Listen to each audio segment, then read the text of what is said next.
Hey everybody, so we're here to go over the second part of section 2.1's notes, and this will be all about what happens when a transversal crosses parallel lines. And then we alluded to it in the last video, but here we're going to get into the specifics of exactly what happens. Okay, so before we do that, we need to again remember what parallel lines really what it means, right? So parallel lines are coplanar lines. And we all remember what coplanar means, I hope. It means lines that are on the same plane. So coplanar lines that do not intersect. Okay? Do not intersect. Now, the reason they specify coplanar lines is because lines that are non-coplanar, that do not intersect, have a different name, and those are called skew lines. And we'll get into that when we talk about three-dimensional solids. Okay? So, anyway, so let's take a look here. Let's zoom in here a little bit here. So first of all, there's a few things that are important. This notation here, this additional set of arrows, that is what indicates that these lines are parallel to one another. If you didn't have the proper notation, you could not just assume that they are parallel. So you need to make sure, if you're looking at a problem and it's something like this, you need to make sure that there are indicators to tell you that they're parallel. Either it says, lines N and P would be parallel to one another, which is right here. This is the proper notation. That's the symbol for parallel. Or they have the notation on the lines. Or both in this case, because they give us both. Okay. So here we go. If line N and line P are parallel, then line T is a transversal. Agreed. That would be the transversal. Let's label that transversal. Okay. Now, it's going to ask, what does that mean about the corresponding angles? Well, the corresponding angles in this case would actually have to be congruent. And I'll show you what I mean by that. So let's say we look at angle 2 here. Okay, angle 2 corresponds to angle 7. They kind of slide on top of each other, right? And they would have to be the same if these are parallel. Okay. Likewise, if these are the same, that means it's actually going to prove those lines parallel. It actually goes both ways. That means 3 and 6 would be congruent, 5 and 4 would be congruent, and also 1 and 8 would be congruent. Okay. Alternate interior angles are what? So let's take a look at the alternate interior angles. I'm going to use red for that. So angle 3 and angle 8 in this case, right? They're alternate interior. Those would also have to be congruent. Okay? So that means 4 and 7 would also have to be congruent because those are alternate interior angles as well. Okay? Alternate exterior angles. Well, let's look at 6 and 1. Those are alternate exterior. Those would also be congruent. You're seeing a pattern here. Right? It's the same thing would go with 2 and 5. Okay? They would have to be congruent if these lines are parallel and this is a transversal. The last one, though, this is a little different. Consecutive interior angles. So again, that means same thing as same side. I like to make sure you see both terms since both are used depending on what exam you're taking or where you're reading it. So let's look at same side. So it's 3 and 7, 4 and 8. Those are both pairs of same side interior angles.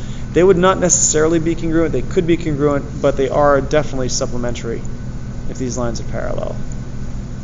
All right, and we'll remember that supplementary means they add up to 180 degrees. Okay. All right, we're not going to do all of these together. I'm going to do about half of them, and you guys can do the rest on your own, and we'll check in class together. So name the relationship and find the measure. So we have to do two different things here. So these would be considered, they're exterior, they're on the outside, right? And they're on alternate sides of the transversal, so therefore they would be alternate exterior angles. Okay, we're also told that these are parallel lines because of the notation we talked about earlier. And because they're parallel, these are alternate exterior. If you don't remember, you can actually just go back up here and kind of cheat. They're congruent, which means these would be the same. So this would be 115 degrees. So 115 degrees. Okay? Let's go down here. Let's check out number 3. So these lines are parallel. Okay? This is going to be a pair of same side interior. They're on the inside. They're on the same side of the transversal. And we know that same side interior or consecutive interior are going to be supplementary, which means they add up to 180. So I know that 110 plus this other angle equals 180. Subtract 110 from both sides. Oh, that's not 110. Minus 110. And that means x would be 70 degrees. And we're also going to label it as consecutive interior. Okay. Pretty straightforward, right? So you can figure out this other part on your own. You can do these last two on your own. Let's flip it over. We're not going to do many of these. I want you to try these on your own. I guess we'll do 2 of these. So these are interesting when you have 3 lines, okay? And you can actually ignore one of those lines. So let's go ahead and we'll do number 5. So it's asking us to, let's see, make sure it's the same directions. It is the same directions.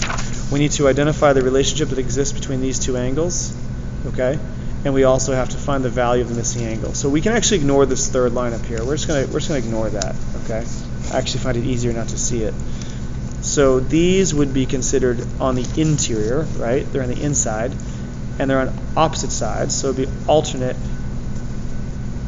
interior angles. We know these lines are parallel because of the notation, which means these are going to be congruent. So that means it's going to be 105 degrees.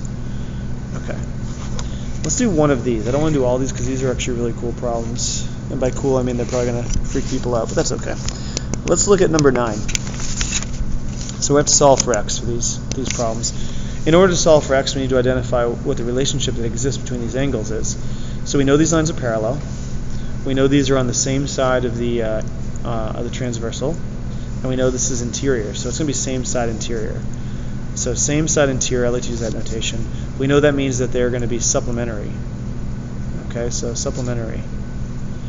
Which means they add up to 180 degrees. So we're going to say this plus this equals 180. So 9x minus 9 plus 8x plus 2 equals 180 degrees. Okay. Now we're going to solve this algebraically. So we're going to combine the 9x and the 8x. And that's going to give us 17x. We are also going to take the negative 9 and the 2 and get negative 7. So minus 7. And then we're just going to solve for x. So let's add 7 to both sides. I wonder if, I'm not going to lie to you, I do not know my 17 tables. So I wonder if this works. So we have 187, and we want to divide everything by 17. I wonder if that works. Let's find out. So we're going to break out the old school long division. I'm going to say it goes in 11 times.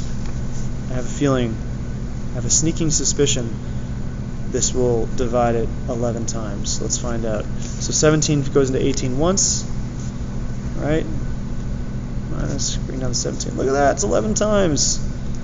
Look at that. How did I know that? Okay, so x is equal to 11. All right, and that's it. Okay, so that is the second part of the notes. I want you to go ahead and finish these other problems on your own.